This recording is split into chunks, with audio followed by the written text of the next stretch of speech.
Hello everyone. Today we talk about how to fix the app of Telegram. You will go to settings, then we click on apps. After that you will search the app Telegram and we click. Then you will on force stop. After that you will go to storage. Then we click on clear cache.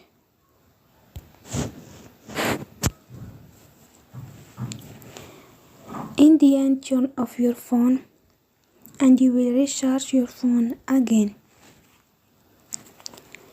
Don't forget to support us